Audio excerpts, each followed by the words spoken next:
welcome to this episode 1 of this new series we're doing called Offseason Previews. As you know, the NHL weird season that it was is currently wrapping up right now, so we have decided to give you a preview looking into each team's preseason. We're going to start off with the teams that did not qualify. Well, each team's off-season. Yes. We're going to talk about the teams that did not make to the playing round. We're going to work our way all the way up in the power rankings from 31 to 0. So why don't we get started? First off, I just want to say some things about the Detroit Red Wings this season that I think it's important that we look at. First of all, just like every other team, they did not play all the games. They missed 11 games that got postponed and then officially got canceled just later when they were told they will not qualify. In terms of points, they had 39, and they won a terrible, under 20 wins, 17 wins, 49 losses, and they had 5 overtime losses to add up to 54 losses. That is pretty bad. That is pretty bad if you ask me. Jacob, why don't you take it away with some stats we need to know? My face is red in support of this video. Yes. Let's start off with more basic stats. A .275 points percentage, worse than the league by far. That was awful. They had 39 points, again, worse than the league by far. They actually had the least amount of overtime losses in the league, which was, they had way more actual losses. They never made it to overtime. Yeah, 49 losses, most in the league by far. Second to last was the Sharks with 36 losses. Last in wins with 17. Second to last was the Senators. Actually, the Devils were third to last with 28. They're actually mediocre with faceoffs, about 50% in the dot. They had the worst penalty kill in the league. Faceoffs help you win games, but faceoffs do not win you games. Yeah, and they had the worst penalty kill in the league, 74.3% of the penalty kill. You just can't have that. And the third worst power play in the league. Less than 15% on the power play, 14.9%. That is very terrible. It's embarrassing. It was an embarrassing season for the Red Wings, but I'd like to say a few things on a positive note for this season. I think Steve Yzerman knows what he's doing with this team, first of all. Second of all, they've been building their farm system over these rebuilding years to a fever point, and they've got a pretty good farm system coming, which I wouldn't be surprised this season if you saw a lot more young players dipping their feet in the water, getting some more playing time. They will most definitely not be competitive whatsoever, but a lot more prospects are going to get a lot more playing time. You'll start to see them develop, and maybe a couple years down the road, you'll have a competitive Red Wings team. Thoughts? I mean, I definitely agree with that. Like, they have the pieces to be good in a few years. It's just they have a great farm system, and a lot of that farm system can be traded away.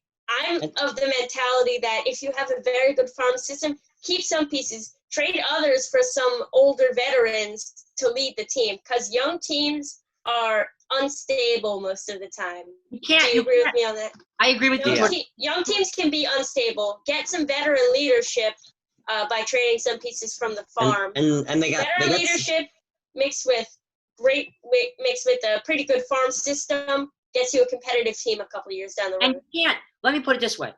You can't win games with just a bunch of prospects that are trying to build up to become NHL All-Stars. You need that veteran. They're not trying to win this year, not whatsoever. No, I'm saying for the future, Jordan. Yeah. They can't. They're not trying to win. Throwing all the guys up, you know. I mean, you look at their top 4 scorers this year were all under the age of 25. They were all 25 or younger. Those being Dylan Larkin, who is 24. He put up 53 points. Tyler Bertuzzi put up 48 points. He is 25. Mantha put up 38. He's 25. And Fabry, 31 points. He is 24. 24. And then Filip Hronek, who's tied for 4th, is 22. He is a defenseman. And so, they do have some pieces starting to come together on that team. It's just they have no depth whatsoever. Speaking of which, let's talk about their depth chart. Right here, I'm just going to cap friendly. They got Bertuzzi, Mantha, Larkin. After that, and then they obviously got Fabry. They have nothing after that up front. Unfortunately, yes. Their second line based on ice time this year was Dmytro, at least towards the end of the season, was Dmytro Timashov, Valtteri Filppula, and Darren Hell. That can't be your second line. Who? Exactly. And then you also got Brendan Perlini coming over in a trade that sent a pretty decent prospect over to Chicago and extremely underperforming extremely. You got Luke Glendening as your third line winger, who he's a decent bottom six forward, but he should be fourth line at best. And then you got Justin Ablocator and Franz Nilsson, both making $4+ million, almost $6 million for Nilsson. Yeah. For multiple years down the road, playing on your fourth line. I think that trying to keep the playoff streak alive was a futile effort. But if they blew it all up much earlier, they would not be in this situation right now. They would have a much easier time rebuilding if they had blown it up. Now they have these big albatross contracts to deal with. But they don't have the depth, but they have a lot of pieces. A couple years down the road, once they shake off these bad contracts, they can probably carve a team out of the pieces that they have right now. If they can get many more additions, bring the farm system to the NHL. Yeah. I just want to talk for a second about goalkeeping. Their goalkeeping system is not young at the NHL level to finish off the season. Well, they had Bernier this year, who actually played really pretty well. Bernier, according to my notes taken, and I trust myself, Bernier was born in '88. He's an old man.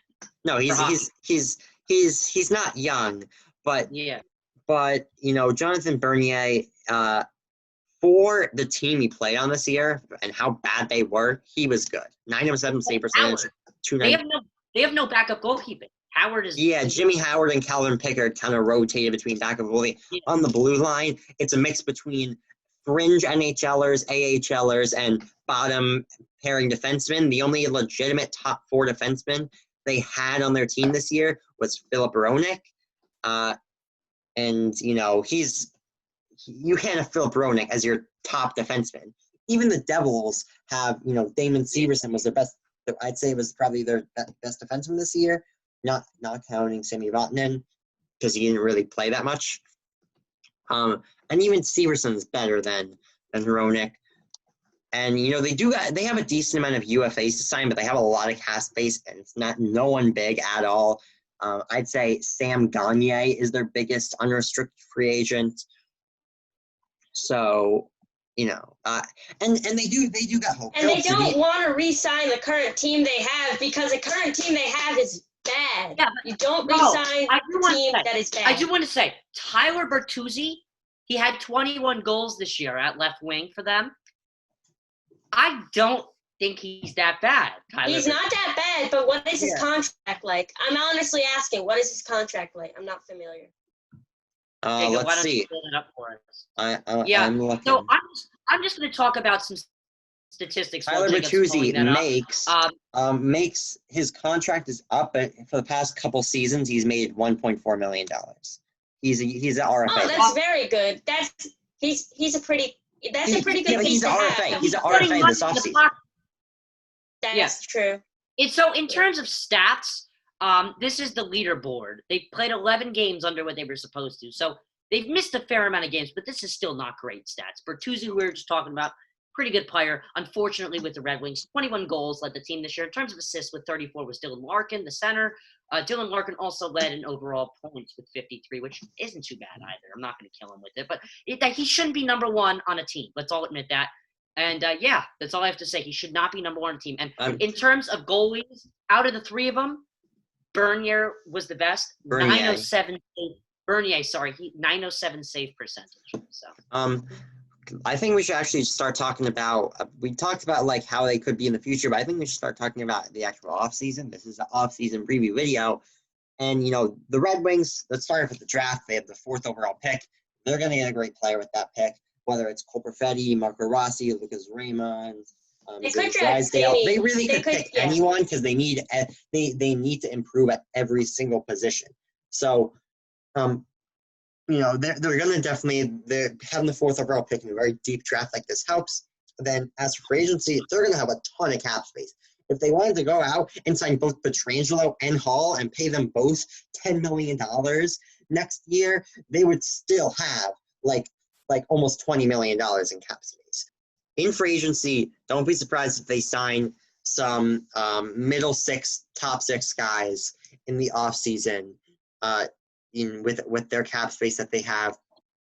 And they will be better than next year. They're not going to put up less than 40 points again. I'd say next year they jump back to more of the 75 maybe even low 80s point range like they have been the past 3 or 4 seasons before this. But they also they have a lot of young guys that are going to come in next year. Gustav Lindstrom has already played some games for them. Philip Zadina was great in the games he played. Joe Veleno might get some time. Maurice Sider is probably going to play for them. So, this team is not going to be awful next year. And they have tons of cap space to work with. Very high picks in the draft, obviously, and a lot of picks in the draft. So, this team has a lot to work with. They have a good GM to help lead them to the future. Yeah. They have a good GM to help lead them to the future. And they are keeping their coach from this year to next year. But I think Steve Yzerman did that deliberately, knowing that even if they go out and get a great coach, it's not going to help. It's not worth it. So, I think that's a good way to wrap it up. So, Ryan, do you want to wrap this thing up? I will wrap it up. All right, so all basically I want to say before we wrap it up, guys, is that the Cleveland Browns, who I guess you could say are in a similar situation in Detroit, just a couple of years ago, they were terrible. They worked their way back up to 500, but they kept their coach, and their coach kind of was holding them back a little bit. And now they're kind of in a little bit of a stumpy situation again. So let's hope that doesn't happen to Detroit. Otherwise, Jordan, do you have any final statements to make? I'll just give a quick final statement.